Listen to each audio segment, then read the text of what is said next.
tu amor. Hoy te canto por... Famoso, aunque por supuesto en aquel entonces no habían redes sociales, nadie le conocía de vista. Solo conocían la fama de él, que estaba por todo el reinado de Inglaterra. Pero una vez Garrick, según cuenta la fábula, él entró en una depresión terrible. Y él dice que hay un poema incluso que se escribe de Garrick, y ese poema tiene por título Reír llorando. Un poco raro el tema. Y dice que este hombre de verdad hacía reír a cualquiera. Cualquiera que lo veía se reía. Y entonces parte de esa fábula o ese escrito dice que viendo a Garrick, actor de la Inglaterra, el pueblo al aplaudir, y entre todas estas preguntas y sugerencias, el enfermero le dice: trate de viajar, señor.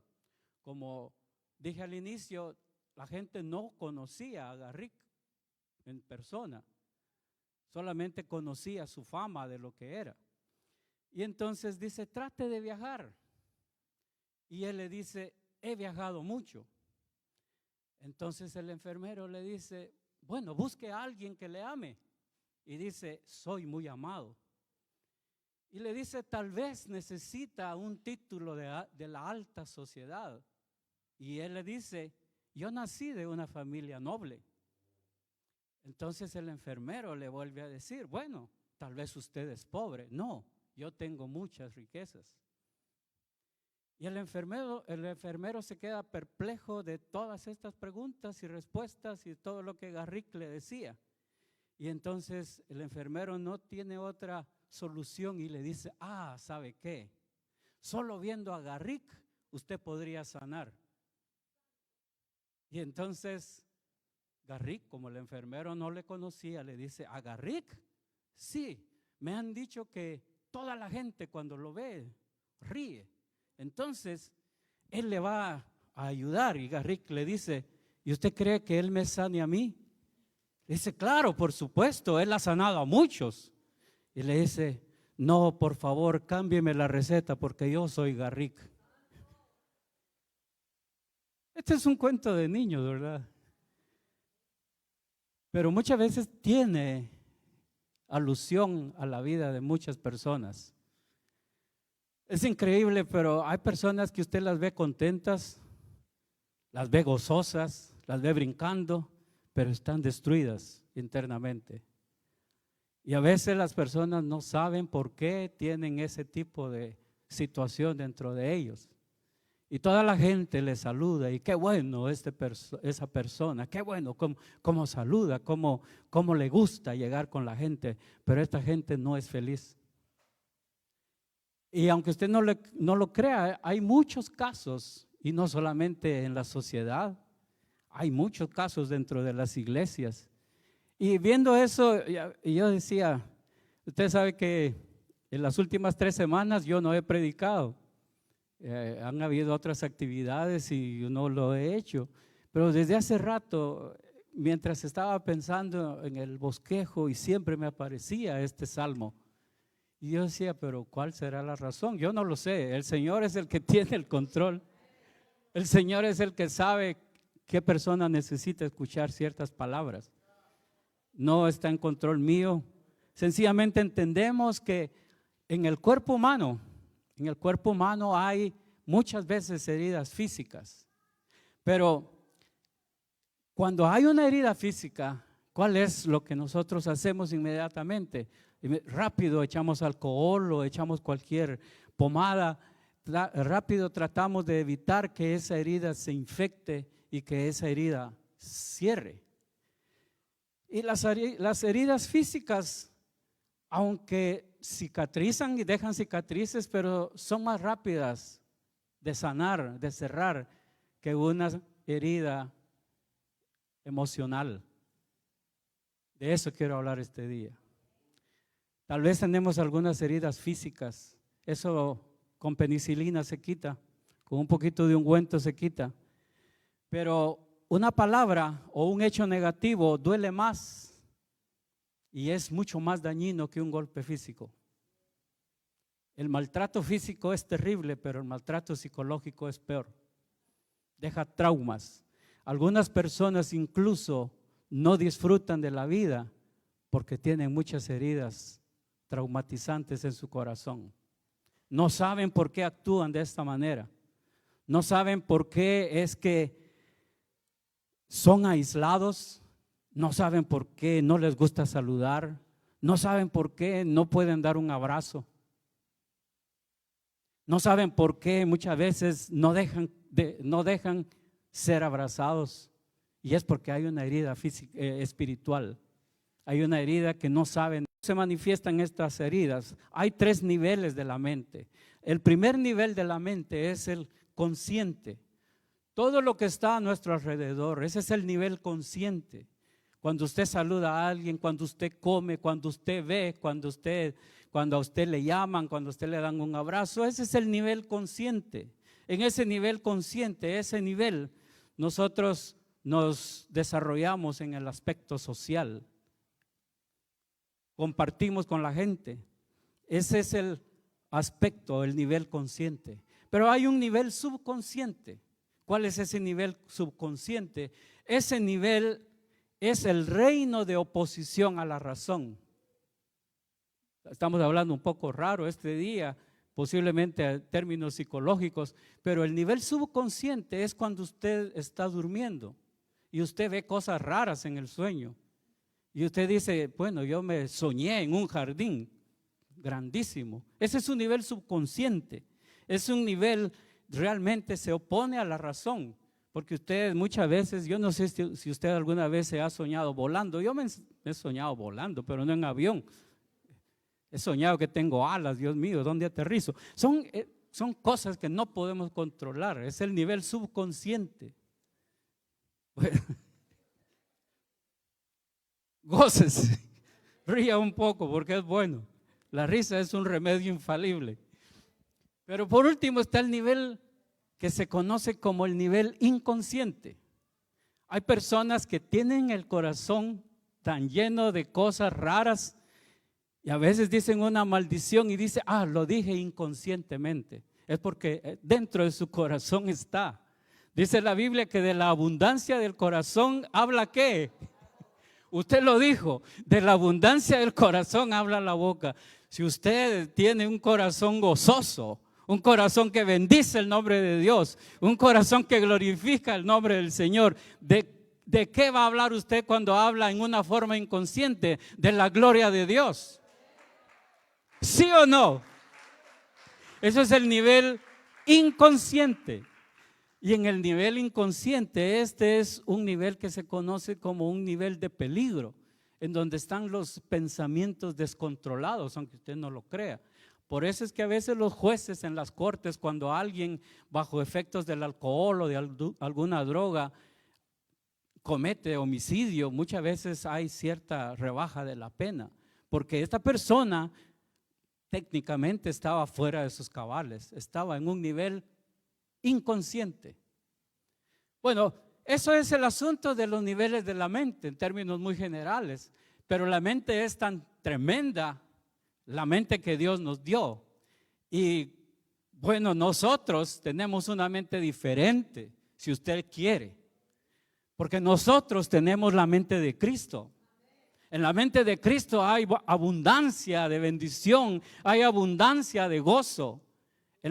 Teniendo la mente de Cristo, nosotros podemos ver todo lo bueno, aunque el mundo se esté cayendo a nuestro alrededor.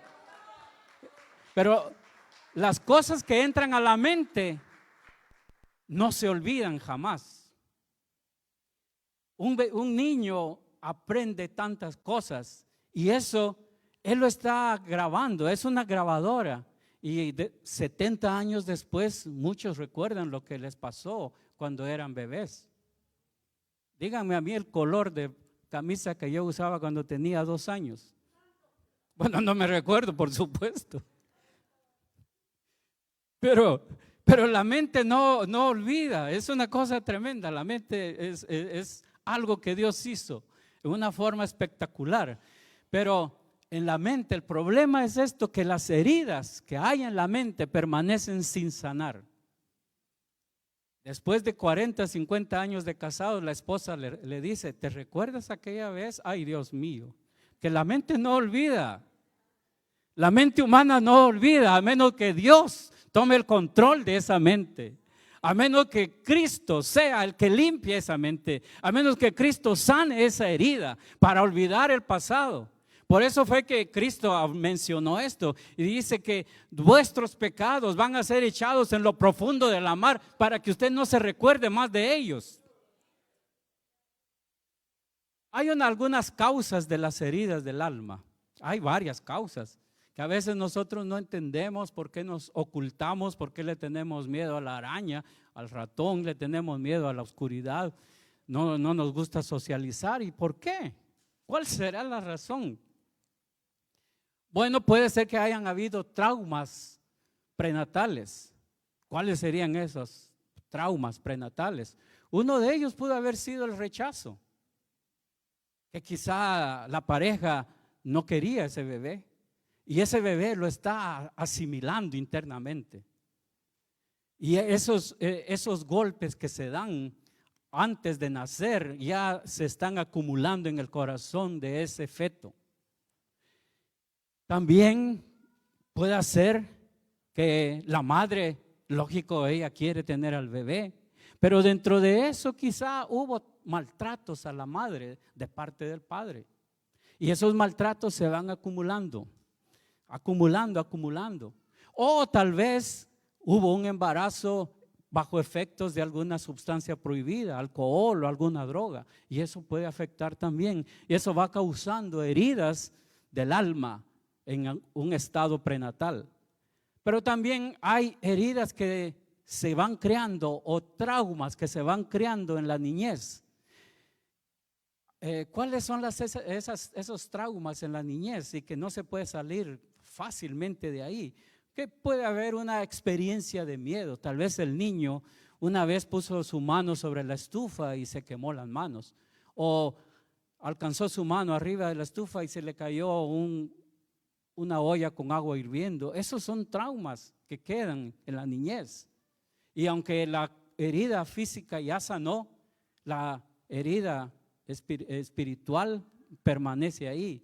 O tal vez hubo alguna humillación de niños que los familiares le rechazaban o le humillaban.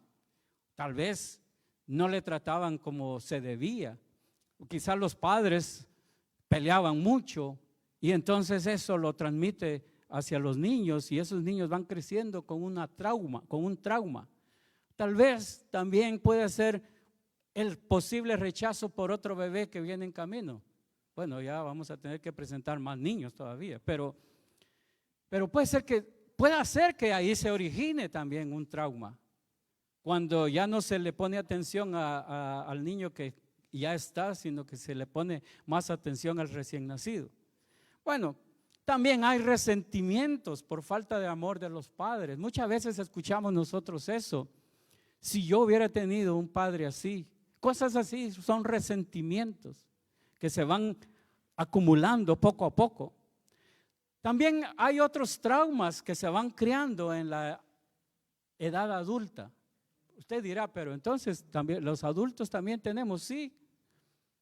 Hay en la edad adulta algunos traumas que son bien difíciles de erradicar.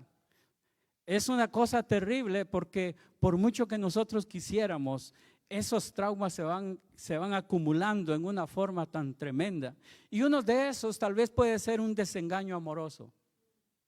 Alguien le falló a la pareja. Ese es un trauma que se va llevando y es difícil de sanar. Es tan complicado, muchas veces no entendemos por qué como adultos actuamos de una o de otra forma. También otro trauma puede ser un fracaso de trabajo o un fracaso en la familia, que no le salió bien un negocio, compraron una casa, la casa estaba destruida, tuvimos que regresarla, tuvimos problemas con el banco, etcétera. También otro trauma puede ser en la edad adulta, una violación que queda marcado de por siempre. En la Biblia se menciona algo de esto y dice el rastro que deja el joven sobre la doncella, o dice el rastro que deja la serpiente sobre el agua. Son cosas curiosas que habla la Biblia. Como una serpiente deja un rastro sobre el agua. Bueno, son cosas interesantes, pero dentro del aspecto espiritual, dentro del aspecto emocional, muchas veces una violación puede traer un trauma difícil de quitar. Y a veces se llora, se gime y sigue ahí latente. Pero también una de las cosas que puede hacer un efecto increíble son los pecados ocultos. Hay pecados ocultos que nadie lo sabe, pero hay un Espíritu Santo, hay un ojo que lo está viendo. Tarde o temprano esos pecados ocultos salen a la realidad. Y cuando eso sale a la realidad y no sabemos cómo controlarlos, no sabemos cómo decirlo, pero ya todo se sabe, es porque eso puede causar un trauma incurable. Y por esa razón muchas veces no entendemos por qué lloramos, muchas veces no entendemos por qué gemimos, a veces no entendemos por qué nos aislamos, por qué lloramos, por qué entramos en una depresión. Y es ahí donde vienen los síntomas de las heridas. Yo espero no cansarles con esto, pero es importante que muchas veces podamos entender eso, de que hay ciertos síntomas de esa herida. Un síntoma puede ser una tristeza sin causa aparente. Tal vez está en medio de una fiesta, tal vez está en medio de una ceremonia de boda y todos están contentos, están comiendo, pero la persona está por allá triste, porque es un síntoma. Es un síntoma, hermanos. Una cosa que Dios le ha dado a los pastores es que los pastores tenemos un sexto sentido, casi siempre nos damos cuenta. A veces uno dice, este hermanito no está como yo lo conozco. ¿Y cómo se siente, hermano? Me siento bien. No, usted no se siente bien, porque yo siento que no se siente bien. Y es porque hay una tristeza que no tiene una causa aparente. Es por lo que se ha acumulado antes. Otra cosa que es un síntoma de las heridas emocionales o heridas del alma es la baja autoestima. Hay personas que se desprecian a sí mismos, se rechazan a sí mismos, no saben perdonarse a sí mismos, se maldicen a sí mismos. Y muchas veces no quisieran, así como en alguna ocasión el apóstol Pablo dijo, mejor hubiera sido un abortivo. O como dijo también Job, ojalá el día en que yo nací nunca hubiera existido. Es porque hay una situación de amargura, de una autoestima baja, que no entendemos, no podemos distinguir entre lo que es feliz y lo que es triste. Hay un sentimiento obsesivo de culpa. No sé a quién se le está hablando este día, pero hay un efecto, hay un síntoma ahí. Otro síntoma es la amargura, que la persona con nada puede estar contenta, con absolutamente nada. Si se le regala esto, dice, ¿para qué me regalan eso tan barato? Lo compraron ahí en Dollar City, Dollar Tree, Family Dollar. Entran en una amargura increíble que no pueden explicarlo. Bueno, si a usted le regalan algo, gócese. La gente pensó en usted. Por eso cuando uno va a su país y trae, mira, un llaverito me trajo. Por lo menos le trajo un llaverito, imagínense. Pero hay personas que tienen esa amargura, que no saben distinguir entre la felicidad y la tristeza. Y dentro de esa amargura muchas veces aprendemos a juzgar los pecados de otros que son peores a los míos. Es parte de la amargura. También otro síntoma es el aislamiento. Siempre está en un rincón, siempre está en la oscuridad, siempre le gusta apagar la luz. Por eso allá arriba nosotros siempre decimos, no apaguen la luz, por favor prendan la luz allá arriba. Hay un temor obsesivo de que algo me va a salir mal. También hay otra cosa que se conoce en psicología, que son síntomas de las heridas del alma, son los problemas psicosomáticos. ¿Cuáles son esos problemas psicosomáticos? No es más que la enfermedad sin causa. Hay personas que les duele todo y por eso van con el psicólogo y él les da unas pastillitas y esas pastillitas son de azúcar. Y la persona cree que le están dando medicina. No, son pastillitas de azúcar, para que se ponga contento. Mejor como así un M&M. Pero hay síntomas de enfermedades sin causa. Muy bien, pero todo esto, hermanos, todas estas cosas, que es importante dar la introducción, estoy todavía en la introducción. Pero ya voy a empezar a terminar, no se preocupen. Le voy a decir esto: Jesucristo tiene el poder para sanar las heridas del alma. No importa lo que tú hayas sufrido, no importa el problema que te haya acontecido, no importa de aquel que te ofendió, no importa la persona que te hizo daño, que te quiso hacer un daño físico. Cristo tiene el poder, Cristo tiene la solución. Dice el Salmo 139, oh Jehová, tú me has examinado y me has conocido. Tú has conocido mi sentarme y mi levantarme. Has entendido desde lejos mis pensamientos. Has escudriñado mi andar y mi reposo, y todos mis caminos te son conocidos. Aún no está la palabra en mi lengua, y he aquí, ya tú la sabes toda. El Señor es bueno, el Señor tiene el control de tu vida. Él puede sanar tus heridas. Él conoce tu levantarte, Él conoce el momento que te despiertas. Él conoce todas tus situaciones. Él sabe quién te ha hecho daño y sabe cómo sanarte, y te puede dar una receta correcta, que es el poder transformador que Él tuvo en la cruz del Calvario. Solamente Él puede sanarte. Nadie te puede dar una solución sobre la tierra. Solamente el poder del Espíritu Santo puede levantar tu corazón herido. Por eso es que Isaías profetizó de esto. Y para eso vino Jesucristo. Isaías profetizó 750 años aproximadamente antes que Cristo viniera. Y esa profecía que Isaías declaró en ese entonces, viene Jesucristo y lo dice en Lucas 4:18, lo que dice en Isaías 61. Dice, el Espíritu del Señor es sobre mí, por cuanto me ha ungido para dar buenas nuevas a los pobres. Me ha enviado para sanar a los quebrantados de corazón, para pregonar a los cautivos libertad y a los ciegos vista, para poner en libertad a los quebrantados. Solamente Jesucristo puede transformar tu alma. Solamente Jesucristo puede quitar los traumas que hay en tu alma. Nadie más puede hacerlo. Dice el Salmo 147, verso 3, que fue la porción que leímos al inicio. Él sana a los quebrantados de corazón. Él sana a los quebrantados de corazón.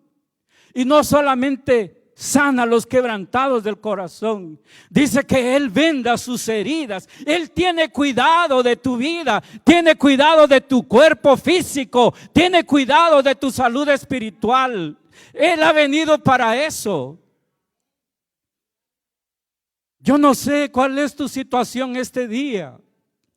Yo solo sé que si tú traes tu cuerpo, tu corazón a los pies de Cristo, tú vas a salir restaurado en el nombre de Jesús.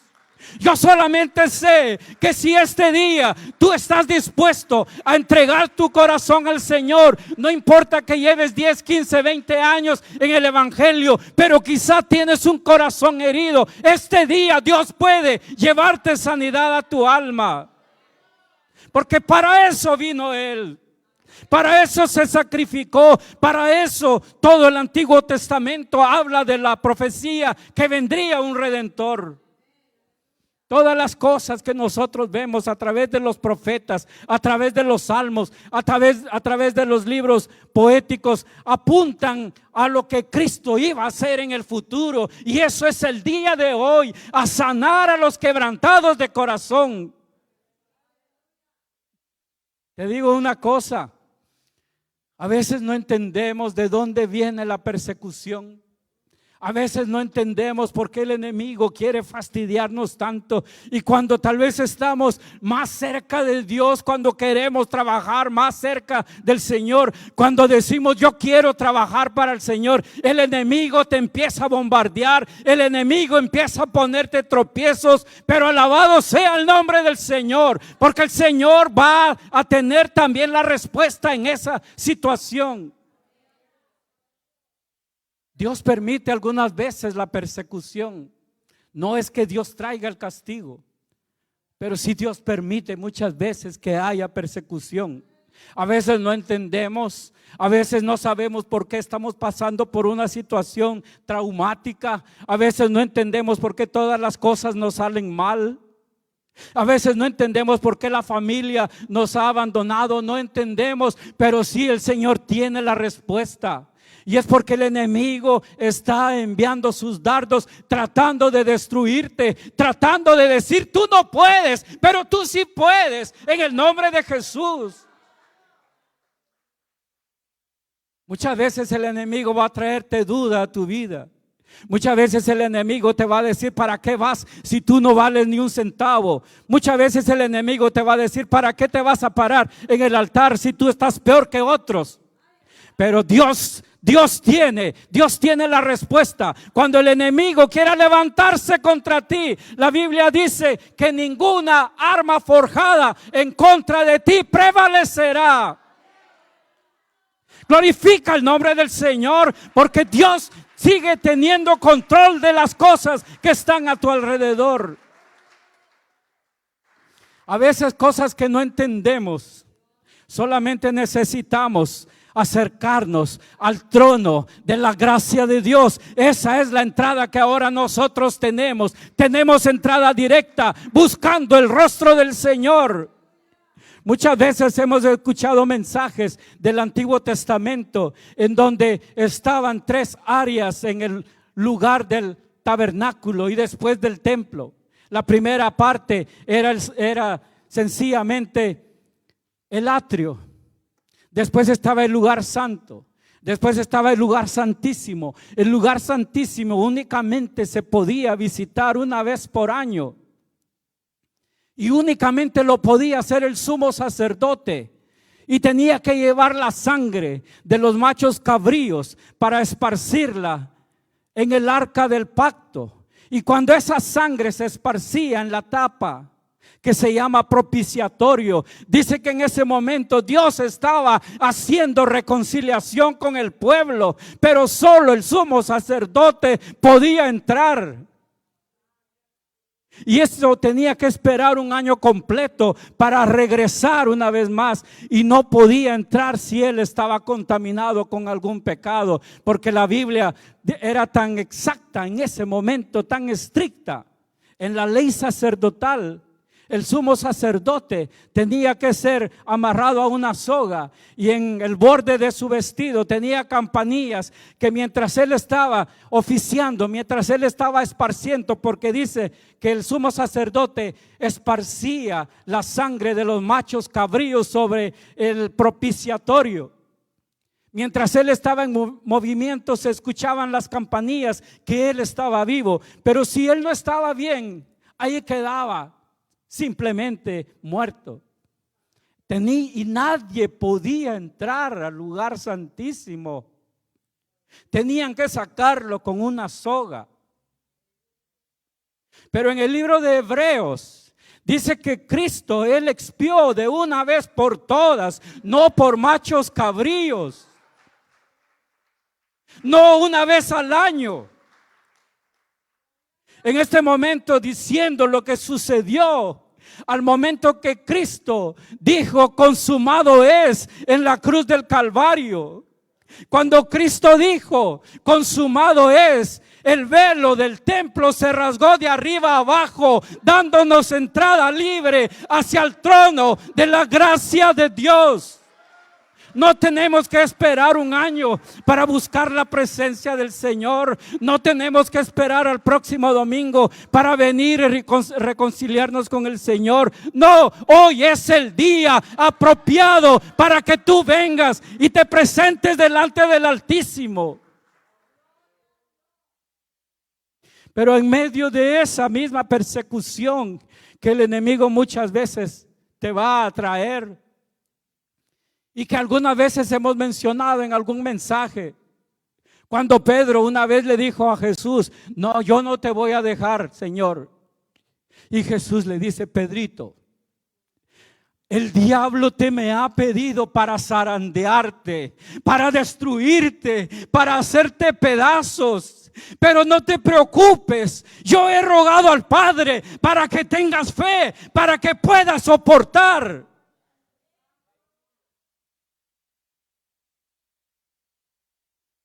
Alabado sea el nombre del Señor, porque aún en medio de la angustia, aún en medio de las heridas del alma, Dios sigue en control, Dios está en su trono.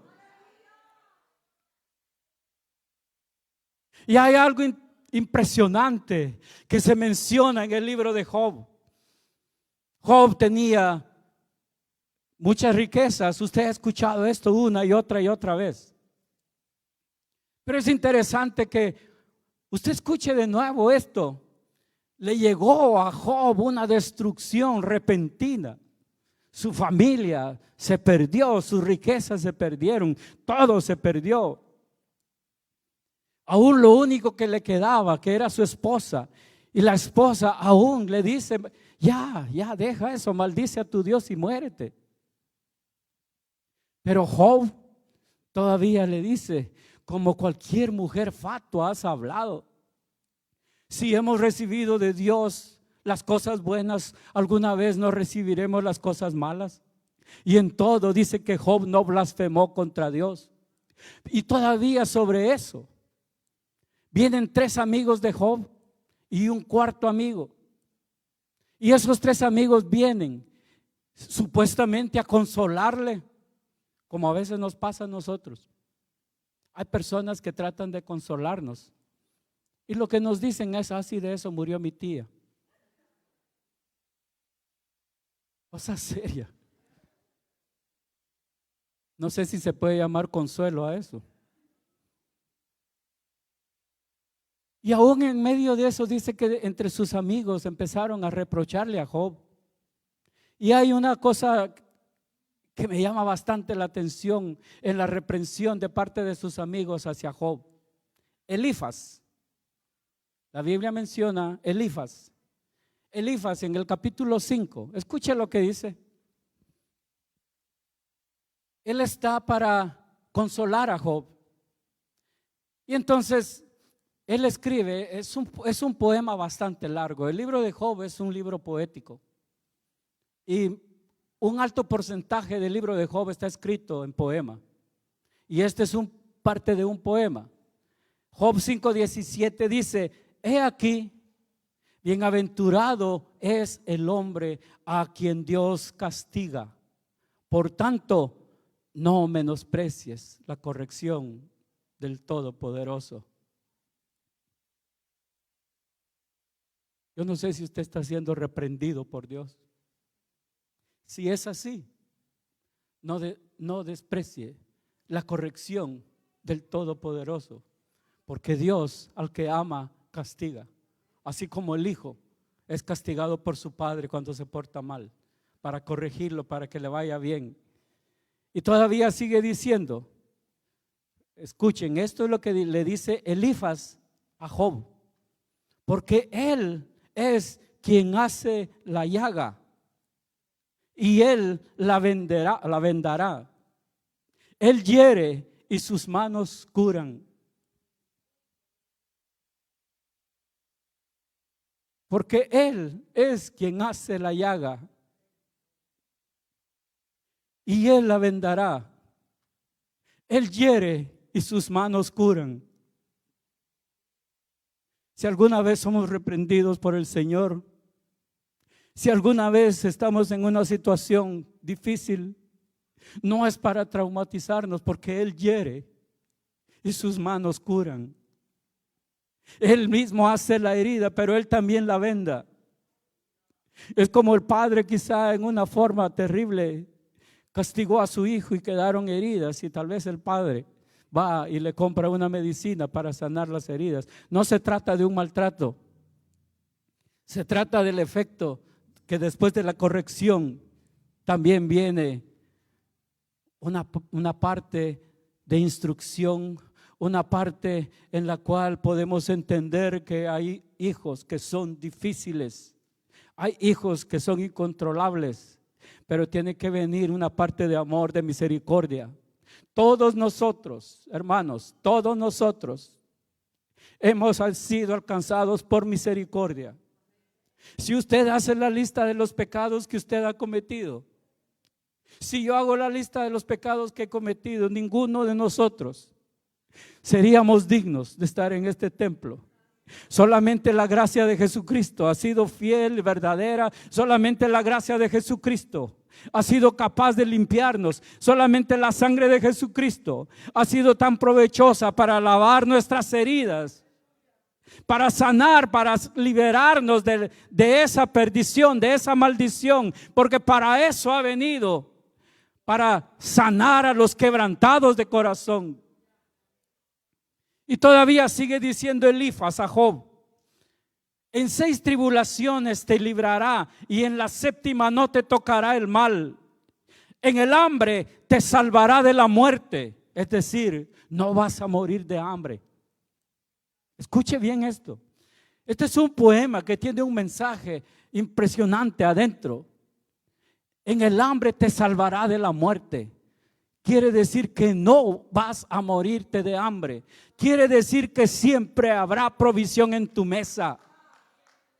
Aunque la economía del país esté deteriorada, nosotros tenemos un Padre rico, que es el dueño del oro y de la plata, que siempre va a permitir que tengamos alimento en nuestra mesa, que siempre va a permitir que tengamos un techo sobre nuestras cabezas, que tengamos un abrigo, porque Él es el que no nos dejará morir del hambre. También dice: en el hambre te salvará de la muerte y del poder de la espada en la guerra, del azote de la lengua serás encubierto. Muchas veces lo que más destruye a una persona no son las heridas, es la lengua. Una palabra que usted diga puede ser de bendición, puede ser de maldición. Una palabra que usted diga a alguien puede levantar su ánimo o puede llevarlo al mismo infierno. Porque la lengua tiene un poder increíble. Pero aún así, dice Elifaz, le está diciendo a Job, del azote de la lengua, no importa, mucha gente va a hablar mal de ti. Muchas personas van a ser criticadas y no se dan cuenta. No se dan cuenta que por esa persona también fue derramada la sangre de Cristo. Y muchas personas tal vez no se ponen a pensar que en una ocasión el apóstol Pablo dijo: no vaya a ser que yo, habiendo sido heraldo y habiendo llevado a muchos al conocimiento de Cristo, yo quede desaprobado. Hay que tener mucho cuidado con la murmuración. Hay que tener mucho cuidado porque eso causa más heridas que una herida física. De eso tenemos que protegernos todo el tiempo. Antes de decir una cosa, muérdase la lengua si no sabe qué va a decir. Pero dice Elifaz a Job: no temerás la destrucción cuando viniere. Voy a leerles de nuevo completamente la parte de este poema. Job 5:17. Son varios capítulos que están concatenados, están en secuencia. Cuando usted llegue a su casa, léalos. Se va a gozar entendiendo lo que estos personajes le dijeron a Job. Dice: he aquí, bienaventurado es el hombre a quien Dios castiga. Por tanto, no menosprecies la corrección del Todopoderoso, porque Él es quien hace la llaga y Él la vendará.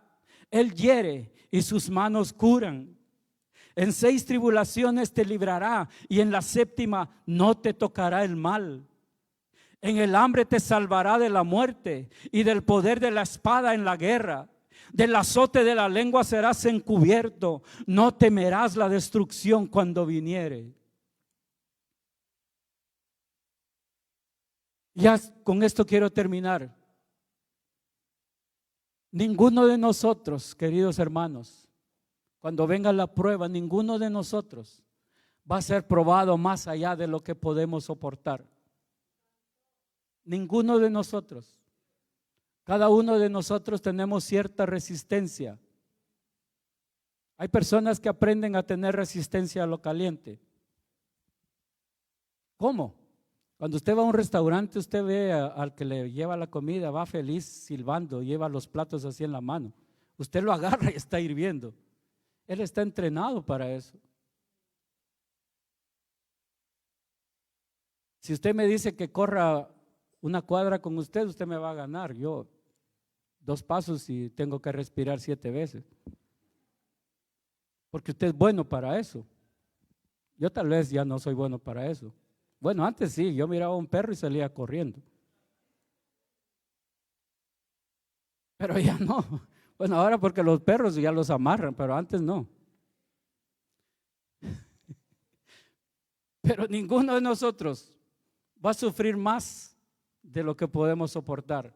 1 Corintios dice, 10:13, no os ha sobrevenido ninguna tentación que no sea humana, pero fiel es Dios, que no os dejará ser tentados más de lo que podéis resistir, sino que dará también juntamente con la tentación la salida para que podáis soportar.